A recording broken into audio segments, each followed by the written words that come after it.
So I want to give you all a little context. So this screen here is 43 feet high, and Maya's current world record, her last world record, is 73.5 feet high. So imagine being at the top of that. So we had the opportunity to, if you want to ask some questions and put up your hand, but I just want to ask one question to start off with, which I said in my introduction that I felt this film, touched me so much because it was so much about courage. And for both of you, embarking on a documentary project takes a tremendous amount of courage. You don't know where the story's going. You don't know what your film is going to be. And, for Maya, for you, for a subject, it takes a lot of courage to place your trust in someone, when they're representing you. Could you talk about what you saw in each other that made you feel like, for you, Stephanie, this was, the story you wanted to tell next, and Maya, for you, what made you feel that Stephanie was the right person to tell your story? Well, after 10 years, I thought, well, that might be it. She might be the one.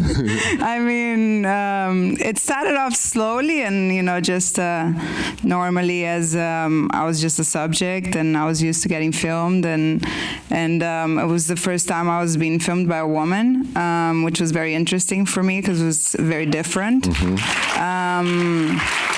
And instantly, I connected with her, and I thought it was easy to work with her.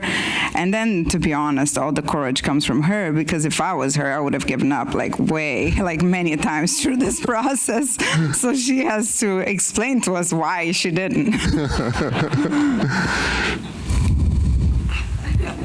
I think when I met Maya, I saw a very singular person. She's obviously one of the few women in big wave surfing, and she's an outsider, and all of those things I really relate to in life. I often feel like an outsider, and it's a lot harder to do what you do when you're not, part of the club, and so that really spoke to me as a theme.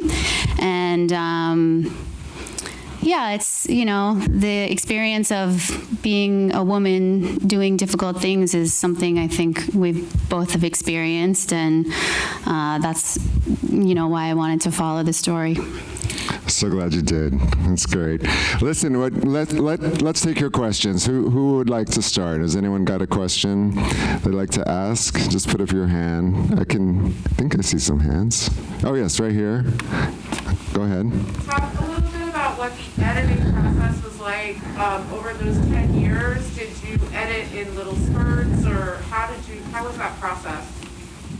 So the question was just about asking about the editing process over 10 years for anyone who didn't hear in the back. I love the nerdy questions. Okay. I am very bad. I shoot and shoot and shoot, and I don't watch anything, which is not advisable. So I just filmed and filmed and filmed and filmed, and I never watched it. And then when Maya, that's not what they teach you in school. And when Maya made her world record, it was like, whoa, this story is, we have an ending, there's a resolution. And so I got in touch with Jordana Berg, who's a world-class editor based in Rio, and started working with her. And we made a first assembly, a first pass of the film, and that took, we got stuck with COVID, so all that took about a year and a half, and working together, working separately, figuring all that out. And then Jordana had to move on to her next film because she's very busy and booked, and so I got in touch with an editor in Boston, Shannon Kennedy, who I really admire, and worked 100% remotely with her, just online, and took the rough cut that sort of wasn't quite there and really shaped it into the emotional tone that resulted in the film now. So the whole editing with the two of them was about 3 years, stopping and starting for various reasons. Wow. Okay, we're here.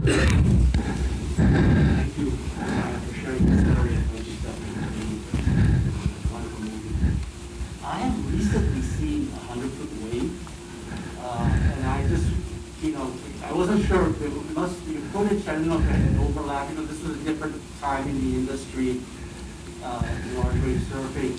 But you must have been aware there was another documentary, and that was released, I think, last year. I'm just wondering how that might have affected you, or It's like, oh, you're making the movie or the narrative. The movie were very different as, from one point on. And I think this movie was really much more about Maya. Yeah, I mean, this I started the film with Maya in 2012, and I was doing my solo, lean crew style production, and it's a different approach to filmmaking. It's the long, the long road approach, and 100 Foot Wave had, they had their big, crews of 10 people and flying in the fancy shot over. And, it was quite a thing to watch after making a small film for a really long time. And, but it was a great testament to the story of Nazaré and the history of the town. And I was really happy that was showcased in that show, because there's so much that I wasn't able to use in this film that talks about, what it took to basically cultivate the big wave surfing in Nazaré. And so that show is a great thing to watch to understand the history, the backstory, all the other characters that were surrounding and, in the environment of Maya's story. Right here. Yeah, go ahead. First, thank you both so much. Such a fangirl, both of you.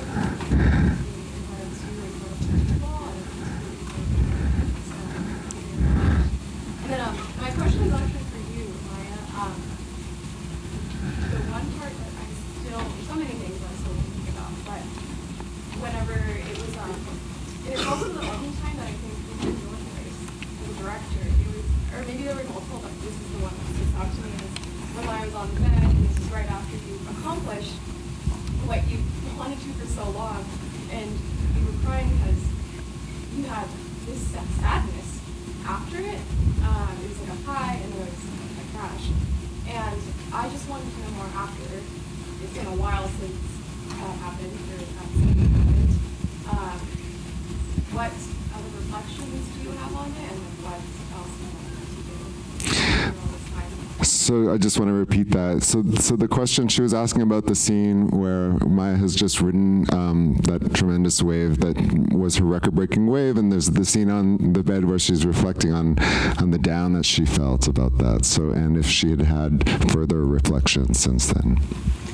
Yes, to be honest, I saw the movie for the first time a month ago on the world premiere. I did not remember that scene in my life at all whatsoever. I had to ask her where we were, when that was, what was going on with me. She captured a very singular moment of emotion that I was going through. I could be wrong, but I think I'm right. I had surfed that huge wave, and life had remained pretty normal. And actually, at that point, I think it was actually starting to hit that I had another fight ahead of me. That was not just to surf the wave. And that really hurt me because I was tired. I was extremely tired from rehab, from being beat up by ocean and society and whatsoever more was coming my way. And when that fight came to me, I just felt tired, and I had to really gather energy to be able to not only ride the wave, but do something that I believed was important, which was to establish that as a world record and to be able to make it easier for the next one behind me, because it was so hard to create it in the first place. Mm-hmm. Okay, we're going to go to the back. In the back, go ahead. Yes. Thanks so much to both of you for doing such incredible work to challenge the patriarchy. I am so curious to know if Red Bull, WSL, and any of those male big wave surfers have responded or apologized or helped themselves.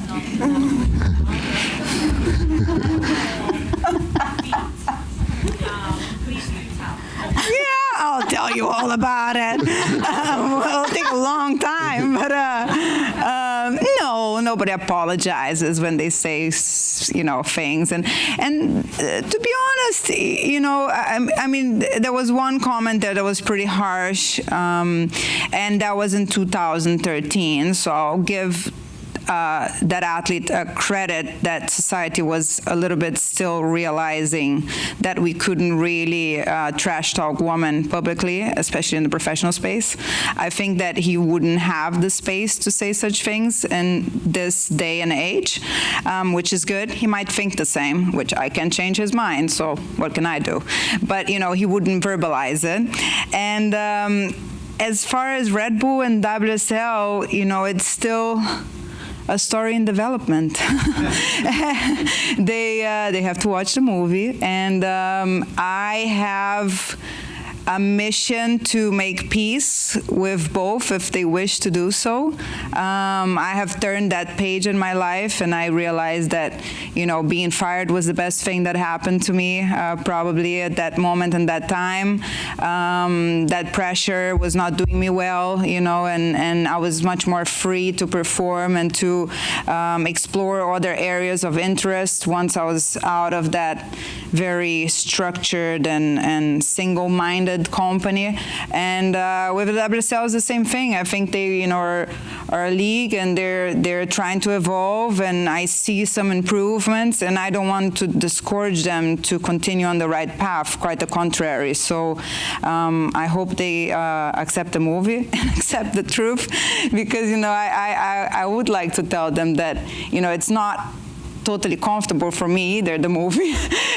I share a lot. I mean, I'm also extremely exposed, and they had to be exposed too, unfortunately, and they might not come out that great, but it was a period of time, and maybe they want to apologize. We'll see. I'll take it.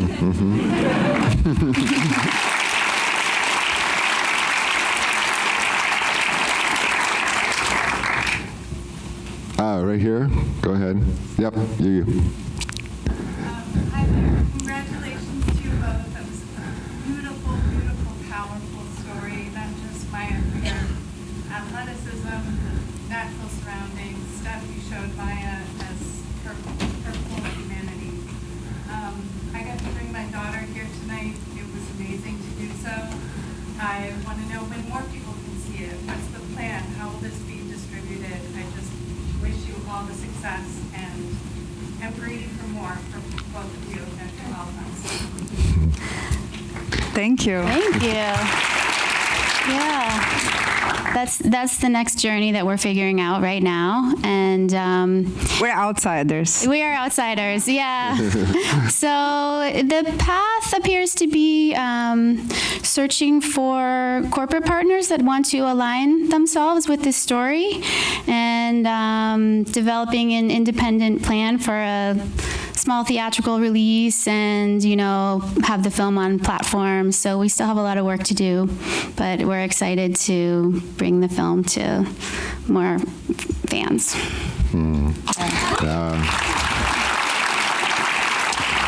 I'm so glad you mentioned your daughter, because one of my favorite parts of the film is the two, or I think 3 little girls that are telling their story. Can you describe what you felt when you first saw that first video from a young girl like that in response to your campaign? Yeah, I mean, she was one of my big inspirations to start writing picture books, for that age, from 4 to 8. So she was a great source of inspiration for me to connect more with kids of that age. She gave me, great support when I needed. And what is more beautiful than having support from, a child, a girl? I mean, she had a line there that was quite feminist. I was quite impressed, Amazing. It's like, this girl knows something, and she's like, what, 6? What are we doing here, So yeah, it was quite encouraging, and it opened my eyes to writing for that age. So I'm very fortunate to have had that experience. Yeah, I'm so glad it's in the movie. All right, 2 last questions. We can do 2 last questions. We'll go over to this side. Go ahead. What's your preferred Oh, depends on the waves. I ride everything from longboard to twins to towboards to guns to everything. It depends. What I like to do is I see the condition and then I choose the board that's going to be the most fun. I like that. I'm learning so much terminology from this movie and from Maya. All right, one last question. Oh, right here in the middle. Go ahead. My favorite big wave surfer to surf with, I'm gonna have to say Sebastian, but he catches a lot of waves. And but yeah, probably I think it's the person that has pushed my surfing the most and has made me a very good driver. I was good before, but he improved me, and he really he never treated me as any inferior than him. Like he really believes in me, not only when I'm on the road but also when I'm driving. Often he'll say that, you know, he feels the safest if I'm doing his rescues or if I'm driving him, and for me that is a great recognition and makes, we have a lot of fun together in the water. So yeah, I think I would pick him. Fantastic. Thank you so much, Maya and Stephanie, for sharing your story and sharing this beautiful film with us. Thank you all for coming. Thank you. 8 more days of Doc NYC.